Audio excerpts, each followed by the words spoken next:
जोहार दोस्तों। आज हम लोग सबसे इम्पोर्टेंट चैप्टर झारखंड का समझिए पढ़ने जा रहे हैं। यह क्लास पूरा डेडिकेटेड है हमारे बिरसा भगवान के ऊपर। जनजातीय विद्रोह हम लोग पढ़ रहे थे दोस्तों, जो बहुत ही इम्पोर्टेंट है। झारखंड के कोई भी एग्ज़ाम आप दे लीजिए, आपको यहाँ से क्वेश्चन 100% 4 से 5 मिल जाएंगे। तो उसमें बिरसा जी के बारे में तो एक क्वेश्चन आपको दिखेंगे ही दिखेंगे। और बिरसा जी क्यों इतना इम्पोर्टेंट है आज आपको पूरा पता चल जाएगा। और इनके नाम पे ही क्यों झारखंड को बनाया गया, इनके जन्मदिन के अवसर पर झारखंड की स्थापना क्यों रखी गई और जनजातीय गौरव दिवस क्यों मनाया जाता है, ये आपको कंप्लीट नॉलेज हो जाएगा। तो आइए चलते हैं दोस्तों और बिरसा जी के बारे में जानकारी लेते हैं। दोस्तों मेरा नाम है प्रेम पंकज और माइक्रो स्टडी सेंटर में आप सभी का स्वागत है।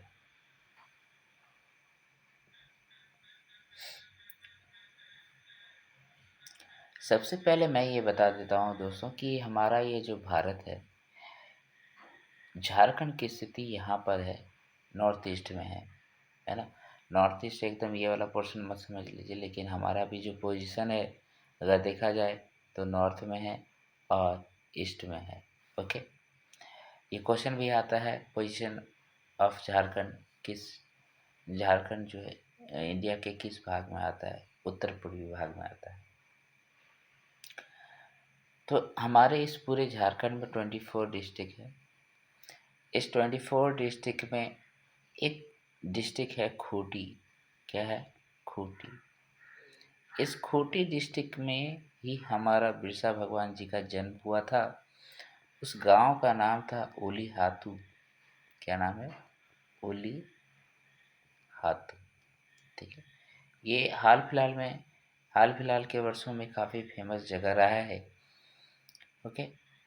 और इस खूंटी जिले को का निर्माण भी आप सभी को पता है। ये हमारा जो रांची है ना, रांची जो है उससे अलग होकर बना है। तो ये पूरा पोर्शन पहले जो है रांची हुआ करता था, अभी खूंटी जिला अलग कर दिया गया है, जो कि बिरसा भगवान का जन्म स्थल है। और इसी से सटा हुआ जिला है वेस्ट सिंहभूम। और इस वेस्ट सिंहभूम में एक जगह है चक्रधरपुर, है ना। इसको रेलवे में कहते हैं सीकेपी। ठीक है, जिसको डिस्ट्रिक्ट बनाने की बात चल रही है।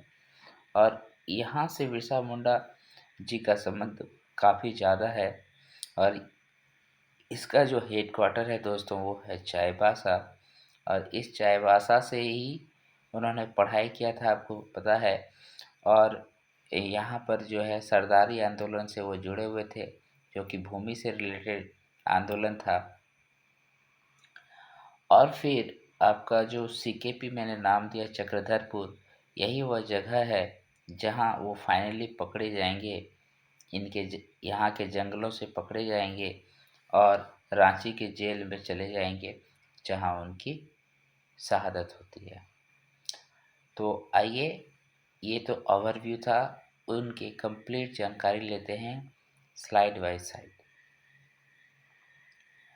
सबसे पहले यहाँ पर देखिए दोस्तों कि बिरसा आंदोलन ये जो हुई थी वो 1895 से 1900 के बीच में हुआ था।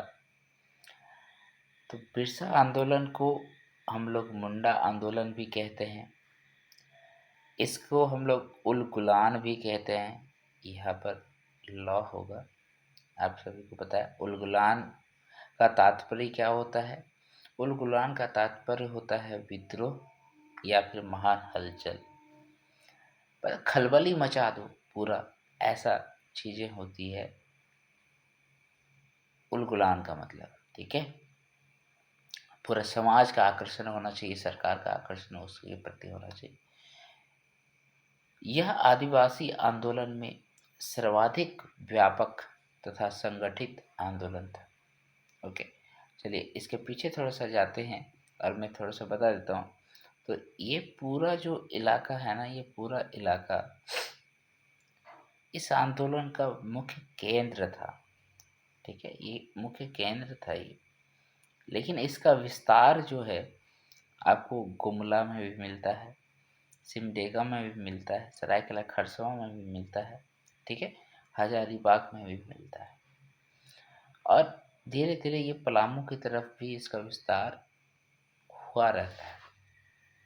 तो काफ़ी बड़ा, यानी कि छोटा नागपुर वाले इलाके में, दक्षिणी छोटा नागपुर इलाके में ये काफ़ी बड़ा विस्तार पकड़ा हुआ था।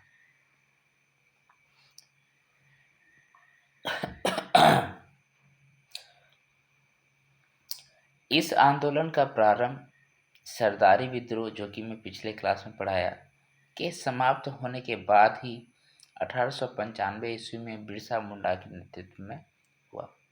तो सरदारी विद्रोह का विफल होने का मुख्य रीजन क्या था दोस्तों? उसके नेतृत्वकर्ता का अभाव। यहाँ पर इसको बिरसा मुंडा के रूप में बहुत ही अच्छा नेतृत्वकर्ता मिलेंगे और आंदोलन बहुत व्यापक और बहुत सुसंगठित तरीके से लड़े जाएंगे। इस विद्रोह का प्रारंभ सुधारवादी आंदोलन के साथ हुआ। यद्यपि यह आंदोलन राजनीतिक, धार्मिक और आर्थिक उद्देश्यों से भी प्रेरित हो गया। आप सभी को मैंने सरदारी विद्रोह के बारे में बताया कि सरदारी विद्रोह किस तरीके से जमीन वापसी के लिए लड़ा गया और धीरे धीरे जो है उन्होंने व्यापक रूप धारण कर लिया था और ये 30 वर्षों तक लगातार चलता रहा था और ज़्यादा ही पीरियड तक चला है दोस्तों, है ना। 1857 के बाद ही शुरू हो जाता है और पूरा 1900 कितना 1890 तक चलते रहता है। ओके, 1895 में यहाँ पर जब इसका नेतृत्वकर्ता नहीं बचते हैं तो यह विद्रोह लगभग समाप्त हो जाता है, सरदारी विद्रोह, और उसके साथ जुड़े हुए रहते हैं बिरसा मुंडा, जो कि इस विद्रोह को आगे तक लेके जाते हैं अपने नाम से। तो बिरसा आंदोलन का जो मुख्य उद्देश्य है वो क्या क्या है? सबसे पहला था कि स्वतंत्र मुंडा राज की स्थापना करना है, चूँकि बिरसा जी मुंडा फैमिली में जन्म लिए थे। तो ये मुंडा, आप सभी को पता है, हमारे झारखंड में खुदकट्टी ज़मीन बनाने वाले लोग हैं और इनका आगमन हमारे झारखंड में बहुत पहले हो चुका है। ओके, तो इन लोगों के द्वारा जो मुंडा राज की स्थापना की गई थी सबसे पहले झारखंड में, उसी राज्य की स्थापना के लिए, पुनर्स्थापना के लिए बिरसा मुंडा जी ने बल दिया था। दूसरा है ईसाई बने मुंडाओं को वापस लाना, चूँकि यहाँ मिशनरियों का कब्जा हो गया था और ये मिशनरीज़ क्या करते थे, ये मिशनरीज़ जो हैं लोगों को कन्वर्ट किया करते थे ईसाई धर्म में। तो इन्हीं लोगों को वापस लाने की बात कही जा रही है। और आपको पता है आज के डेट में भी हमारे यहाँ के मैक्सिमम जो जितने सारे उरांव, मुंडा और बहुत सारे लोग हैं, है ना, और खासकर दक्षिणी छोटा नागपुर और दक्षिणी छोटा नागपुर में लोग ईसाई बहुत ज़्यादा बन गए हैं आज के डेट में भी। तो ये बहुत बुरा बात है दोस्तों। उनका जो जनजातीय गौरव है वो फिर कैसे बचा हुआ रहेगा? ये कन्वर्सन रुकना चाहिए, सरकार को इसके ऊपर कदम उठाना चाहिए, ठीक है।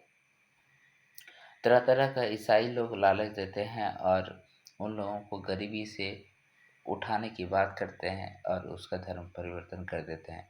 इन सब चीज़ों पे हमारी सरकार को इस पे ध्यान देना चाहिए, कम से कम आज तो ये चीज़ें ना हो। तो मुंडाओं की ज़मीन पर पुनः अधिकार स्थापित करना। तो मुंडाओं की ज़मीन को मैंने बताया ना, ये खुटकट्टी वाली ज़मीन होती है ना, खुटकट्टी। तो ये खुटकट्टी वाली ज़मीन जो खुद ये इन लोगों ने जंगलों को साफ करके बनाया था, उन ज़मीनों की वापसी करने की बात कही गई थी। तो इस विद्रोह का जो प्रमुख उद्देश्य है, ये 3 याद रखिएगा: स्वतंत्र मुंडा राज की स्थापना, ईसाई बने मुंडाओं को वापस लाना और मुंडाओं की ज़मीन पर पुनः अधिकार की बात करना। एक क्वेश्चन हमेशा आता है, इसको याद रखिएगा कि यह आंदोलन किसका विस्तार था? तो सरदारी विद्रोह का ही आगे का प्रसार था, विस्तार था। चलते हैं नेक्स्ट स्लाइड में और देखते हैं बिरसा मुंडा आंदोलन के और क्या क्या प्रमुख कारण थे। वो तो उद्देश्य था, या कारण क्या था जिनके वजह से बिरसा ने आंदोलन शुरू किया। पहला यहाँ का जो सबसे इम्पोर्टेंट कारण था दोस्तों, वो खुदकट्टी व्यवस्था की समाप्ति है। खुदकट्टी व्यवस्था क्या था? खुदकट्टी व्यवस्था मतलब बहुत सारे जंगल हैं, ये इस पूरे इलाके में मान लीजिए कि जंगल है, इस जंगल को साफ करके जो है खेती लायक जमीन बनाया, ठीक है, और यहाँ रहने लगे। तो इन्हीं जमीनों को हम लोग मुंडाओं के द्वारा अगर करा गया तो उसको बोलते हैं खुदकट्टी, ठीक है, खुदकट्टी जमीन। तो ये जो ज़मीनें थी मुंडाओं की अपनी ज़मीन थी, इन ज़मीनों से उनको बेदखल कर दिया गया था और उससे क्या हुआ, उसमें बेरोज़गारी उत्पन्न हो गई क्योंकि खेती-बाड़ी करने के लिए कुछ रहा नहीं और उस समय का जो मेन काम था खेती-बाड़ी था। फिर मिशनरियों द्वारा भूमि सुधार संबंधी झूठे आश्वासन दिए गए कि आप लोगों से जो भूमि ली गई है उनको मैं वापस कर दूंगा, ऐसा बार बार कहा गया। सरदारी आंदोलन को आपने अच्छे से देखा है तो आपको याद होगा, जो कि तीसरा चरण में भी जो सरदारी आंदोलन का तीसरा चरण जो है वो विद्रोह में क्यों भड़क गया, ये आपको वहाँ बहुत अच्छे से दिखा कि ज़मीनें वापस नहीं करी गई। फिर है मुंडाओं की समस्या के प्रति अदालतों की उदासीनता। मुंडा लोग बार बार जाते थे अदालत अपनी समस्या को लेकर, लेकिन वहाँ पर उनकी सुनवाई नहीं हो पाती थी। फिर 1894 ईस्वी का छोटा नागपुर वन सुरक्षा कानून जो है आदिवासियों के जीवन निर्वाह करने में काफ़ी संकट पैदा कर दिए। इसमें 1894 के छोटा नागपुर वन सुरक्षा कानून के तहत क्या हुआ था कि आदमी जंगलों में कटाई छटाई चरवाहा बहुत सारे अन्य नियम हैं जो मना कर दिए गए, ठीक है। तो इससे क्या होता है, वनोत्पाद जो है लोगों को नहीं मिल पा रहा था, ज़मीनों की सफाई नहीं हो पा रही थी जिसमें वो खेती बाड़ी करता था, ठीक है। तो इस तरीके से उनसे पूरा ज़मीन भी छीन ली गई, जंगल भी छीन लिए गए और उसको बेरोजगारी में धकेल दिया गया। तो ये सभी कारण थे, इम्पोर्टेंट कारण थे, जिनकी वजह से बिरसा मुंडा को सारी बातें समझ में आ गई और उन्होंने सरदारी आंदोलन से शिक्षा दीक्षा लेकर फिर क्या हुआ, अपना एक व्यापक आंदोलन शुरू कर दिया। तो एक एक घटनाक्रम को देखते हैं, बिरसा आंदोलन में क्या क्या हुआ था। सबसे पहला है 1895 ईस्वी में बिरसा मुंडा ने सिंह बोंगा धर्म का प्रतिपादन किया। ओके, लोगों को धार्मिक स्तर पर संगठित करने का प्रयास किया। विभिन्न बोंगाओं के स्थान पे सिंह बोंगा की आराधना करने पर जोर दिया। 1895 ईस्वी में बिरसा मुंडा ने स्वयं को सिंह बोंगा का दूत घोषित कर दिया और इस बात का प्रचार किया कि सिंह बोंगा जो है द्वारा उन्हें किसी भी रोग को ठीक करने की चमत्कारिक शक्ति प्रदान की है, ठीक है। तो ये डेट याद रखिएगा, डेट नहीं दिया हुआ है, ईयर याद रखिए 1895। ये 1895 जो है इसमें बिरसा मुंडा ने स्वयं को भगवान का दूत कहा था और एकेश्वरवाद का प्रतिपादन किया था। कहा था कि एक ही भगवान को मांगे और एक ही वो भगवान कौन है, सिंह बोंगा है। ओके, और ये जो चमत्कारिक शक्ति प्रदान किया था ना रोग ठीक करने का ये बहुत हद तक जो है सही भी है। कथाओं में ये लिखी गई है कि किसी गांव में जाते थे, वहाँ पर वो बीमार कोई बंदा को देखता था तो उनको ठीक कर देते थे और वो बहुत आसानी से ठीक हो जाते थे, ठीक है। इस प्रकार प्रारंभ में इस विद्रोह का उद्देश्य सिंह बोंगा देवता की आराधना एवं उनके प्रति समर्पण के रूप में एकेश्वरवाद का विकास था। बिरसा आंदोलन का मुख्यालय खूंटी जिला था और इस समय रांची का उपायुक्त कौन थे? स्ट्रेट फील्ड थे। ये याद रखिएगा। मुख्यालय इनका खूंटी जिला और रांची का उस समय उपायुक्त कौन है? उपायुक्त जो है वो है स्ट्रेट फील्ड। और इस आंदोलन में बिरसा मुंडा सेना का जो सेनापति है, सेना हो गए यहाँ, सेना का सेनापति गया मुंडा जी थे। कौन थे? गया मुंडा जी थे। उसके बाद इनका राजनीतिक शाखा प्रमुख जो है वो कौन है? दोका मुंडा है। कौन है? दोका मुंडा है। और धार्मिक व सामाजिक शाखा प्रमुख कौन है? वो है सोम मुंडा। ठीक है, सोम मुंडा। इस आंदोलन में गया मुंडा की पत्नी जो कि मनकी मुंडा है ना, ने भी बहुत महत्वपूर्ण भूमिका निभाई थी। 3 नाम याद रखेंगे।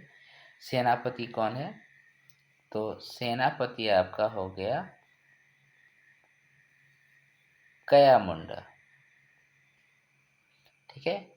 उसके बाद दूसरा है आपका राजनीतिक शाखा प्रमुख, वो है दोका मुंडा। और एक नाम याद रखिएगा जो कि धार्मिक और सामाजिक प्रमुख है, उनका नाम है सोम मुंडा।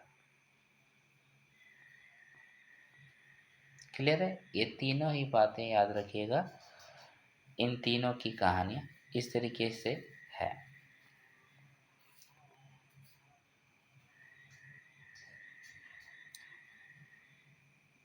अच्छा, यहाँ पर और एक बात बता दूं कि मुंडा आंदोलन में कटोंग बाबा कटोंग नामक गीत था और अबुआ राज एटे जाना महारानी राज टुडू ये भी काफ़ी प्रसिद्ध हुआ।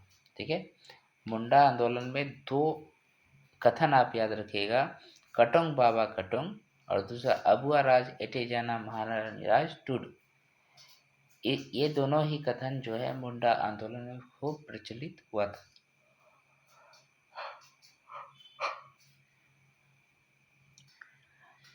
अब आते हैं और यहाँ पर ध्यान देते हैं कि बिरसा मुंडा की गिरफ्तारी कब करेगी।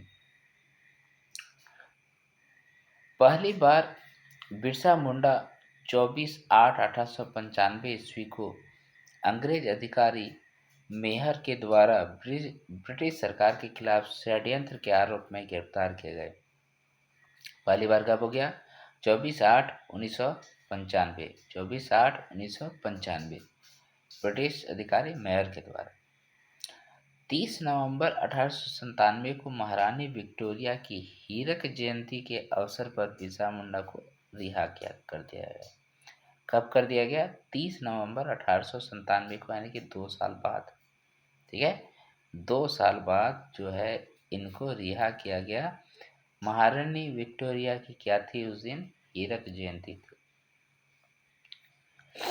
दूसरी बार 3 फरवरी 1900 को गिरफ्तार किया गया। पहली बार 1895 को और जेल से रिहा हुए 30 नवंबर 1897 को। और दूसरी बार ये पकड़े गए 3 फरवरी 1900 को, आंदोलन करते वक्त गिरफ्तार कर लिया गया तथा 9 जून 1900 को यह शहादत प्राप्त करते हैं रांची के जेल में हैजे से मृत्यु होने के कारण। तो ये जो दूसरी बार जब पकड़ाते हैं तो फिर ये वापस नहीं आते हैं, है ना। 9 जून 1900 को शहादत प्राप्त कर लेते हैं।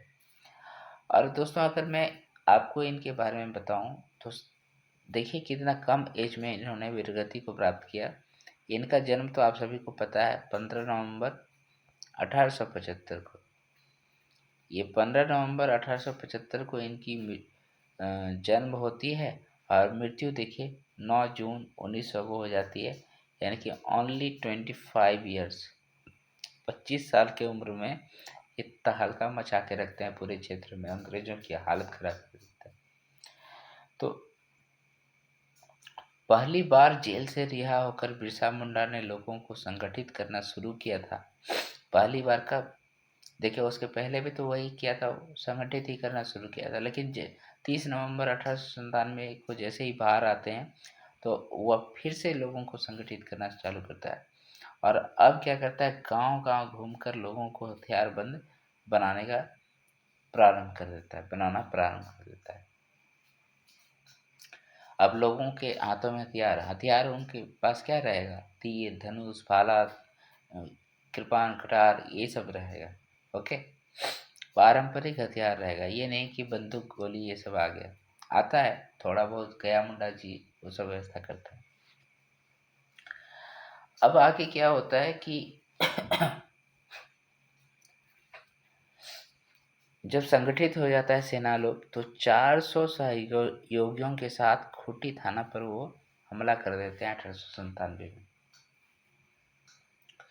1898 में तजना नदी के किनारे मुंडा विद्रोहियों और अंग्रेजी सेना के बीच एक लड़ाई होती है, जिसमें अंग्रेजों की पराजय होती है। यहाँ अंग्रेज लोग हार जाते हैं। ओके, फिर 24 दिसंबर 1899 को बिरसा मुंडा ने डोमबुरू पहाड़ी जो होता है, डोमबारी बुरू पहाड़ी जो है,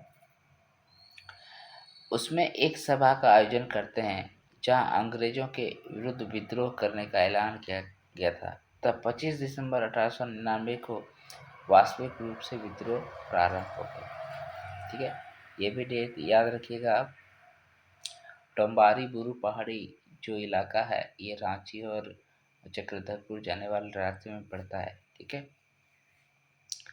तो इस बार मुंडा ने ठेकेदारों, हकीमों, जागीरदारों व ईसाइयों को मारने की अपील की। यहाँ कहा गया है कि इन लोगों को हटा दो, खत्म कर दो, बर्बाद कर दो। ये सब बच के क्या करेंगे, इन लोगों ने हमारा जीना हराम कर रखा है, इन लोगों का मर जाना ही बेहतर है।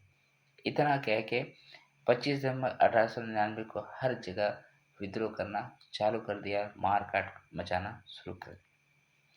बिरसा मुंडा ने घोषणा की कि जितने सारे दीकू है, बाहरी लोग, ठीक है, दीकू जो दूसरे स्टेट से आए हुए हैं, अब हमारी लड़ाई होगी तथा उनके खून से जमीन इस तरह लाल होगी जैसे लाल झंडा।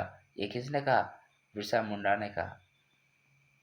जितने सारे दुख हुए, चाहे अंग्रेज हो, चाहे बंगाली हो, चाहे अन्य जो भी चीज़ें हैं, जो भी इस एरिया में अभी आ रहे हैं, बस रहे हैं, है ना, उन लोगों का बात करते हैं, ज़्यादातर तो बंगाल से ही आते थे। तो उन सभी को मार देना है, उन सभी को भगा देना है और जमीन को लाल कर देना है जैसे लाल झंडा होता है। इसके बाद उनके अनुयायियों ने आक्रामकता दिखाते हुए गिरजाघरों में आग लगाना प्रारंभ कर दिया। सबसे बड़ा दुश्मन तो ये भी था ना, हमारे जो कन्वर्सन रेट, ईसाई बनना, वो यहीं से होता था, तो उन सभी को जला दिया। सुरेंद्र नाथ बनर्जी के द्वारा बंगाली नामक समाचार पत्र इस आंदोलन का समर्थन किए थे। सुरेंद्र नाथ बनर्जी ने एक बंगाली नामक समाचार पत्र निकाले, जिसमें बिरसा आंदोलन के बारे में लिखा था और उनका समर्थन किया था।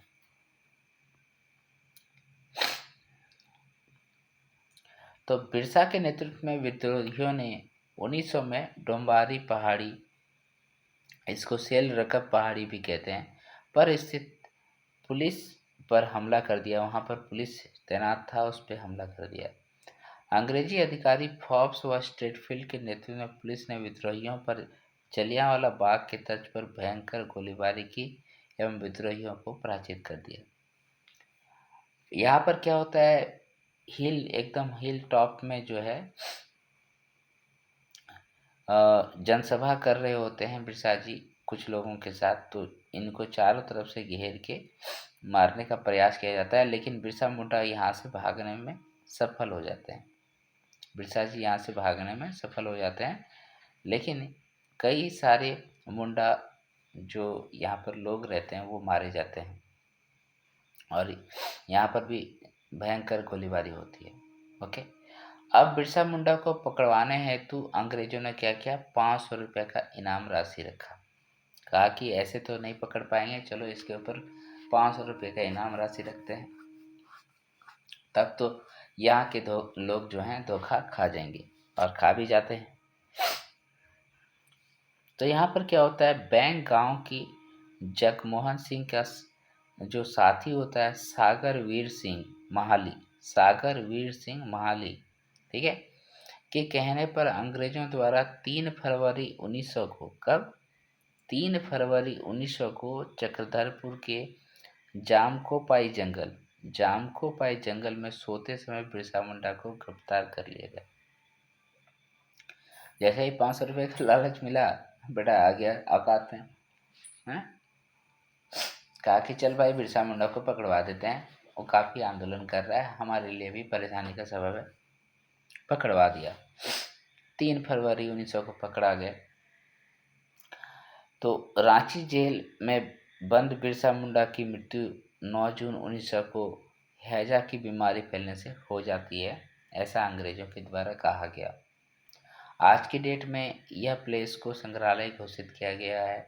यहाँ पर उनकी जो है प्रतिमा वगैरह लगाई गई है, ओके। और बगल में जहाँ दफनाया गया था नाला के किनारे, वो एक पार्क स्थल बना दिया गया है दोस्तों। तो इस विद्रोह में शामिल लगभग 300 मुंडाओं पर मुकदमा चलाकर सजा दी गई, जिसमें 3 को फांसी दी गई, 44 को आजीवन कारावास की सजा सुनाई तथा अन्य को कड़ी सजा दी गई। इसमें गया मुंडा की पत्नी जो है मानकी मुंडा है ना, उनको भी 2 वर्ष का सजा सुनाया गया था। तो इस तरीके से बिरसा मुंडा का आंदोलन काफ़ी व्यापक था दोस्तों, है ना, बहुत बड़ा था। तो इसके पहले एक मैंने क्वेश्चन आंसर सीरीज किया था, उसमें बिरसा मुंडा के बारे में काफ़ी अच्छे से जानकारी दी है, उनका जन्म कहाँ हुआ था, कब हुआ था, ठीक है। और एक क्लास में केवल बिरसा मुंडा के बारे में लाऊंगा, ये तो बिरसा आंदोलन था, और इनके जीवनी के ऊपर यानी कि एक तरीके से देखा जाए तो बिरसा मुंडा का जो फैमिली है उसके ऊपर मैं एक वीडियो बना के दूंगा आपको, ठीक है। अब आइए चलते हैं और देखते हैं कि इनके इतना व्यापक विद्रोह जो इन्होंने किया था, है ना, उनका परिणाम क्या हुआ, वो किस तरीके से लोगों को इन्फ्लुएंस करके चारों तरफ आक्रामकता अपनाया था और अंग्रेजों को मार काट के भगाना शुरू कर दिया था। देखिए इसके परिणाम क्या होते हैं कि 1902 ईस्वी में गुमला को और 1903 ईस्वी में खूंटी को एक अलग अनुमंडल बना दिया जाता है, ठीक है। वह न्यायालय की स्थापना भी यहाँ पर कर दी जाती है। इतना बड़ा क्षेत्र है, तो इतना बड़ा क्षेत्र में किस तरीके से लोगों पर अपना अधिकार जमा के रखेगा, उसके लिए क्या करना पड़ेगा, अलग अलग मुख्यालय, अलग अलग न्यायालय बनाना पड़ेगा, जहाँ पर अंग्रेज अधिकारी रह सके और कंट्रोल कर सके लोगों को। उसी तर्ज पे गुमला और खूंटी को अनुमंडल बना दिया गया। उसके बाद रांची जिले का सर्वेक्षण भी कराया गया एवं बेकारी बेकारी पर प्रतिबंध लगा दिया गया, ठीक है। जो लोगों को बेरोजगार लोगों से काम करा के बिना पैसे दिए काम करा लिया जाता था, ओके, उसको बंद कर दिया गया। फिर 11 नवंबर 1908, ये डेट याद रखिएगा दोस्तों, बहुत ही इम्पोर्टेंट है। आज के डेट में जो आप CNT सुनते हैं, CNT एक्ट इसी इसी डेट में शुरू हुआ था, इसी डेट को लागू हुआ था, 11 नवंबर 1908। इस विद्रोह का जो सबसे इम्पॉर्टेंट परिणाम है वो यही है कि CNT एक्ट लागू कर दिया गया 11 नवंबर 1908 को, जबकि सर्वे इसका बहुत पहले से चल रहा था। आपको पता है, हल्दर जी कर रहे थे। छोटा नागपुर काश्तकारी अधिनियम पारित किया गया और इस कानून के तहत सामूहिक काश्तकारी व्यवस्था को पुनः लागू कर दिया गया तथा बंधुआ मजदूरी पर प्रतिबंध के साथ साथ लगान की दरों में कटौती की गई। तो इसमें बहुत सारे सुधार किए गए, जिसके कारण से अंग्रेज लोग जो है यहाँ के आदिवासियों का विश्वास जीत पाए, ठीक है। इस आंदोलन ने झारखंडियों को यह सोचने पर मजबूर कर दिया कि अपनी जमीन, अपना राज और अपना साम्राज्य होना कितना जरूरी है, और इस तरीके से झारखंड के निर्माण का आधारशिला भी रख दिया गया, ठीक है। इसी आंदोलन का परिणाम था कि बाद में धीरे-धीरे लोगों के मन में ये उत्पन्न होने लगा कि हम किस तरीके से अपना ही झारखंड बना लें, ठीक है? उस टाइम नाम झारखंड नहीं था, लेकिन उनके दिमाग में, आदिवासियों के दिमाग में ये घर कर गया था कि हमारा जो परंपरा है, हमारी जो रहन-सहन की शैली है, वो सभी लोगों से अलग है और हमें अपना ही साम्राज्य बनाना चाहिए, अपना ही राज्य बनाना चाहिए।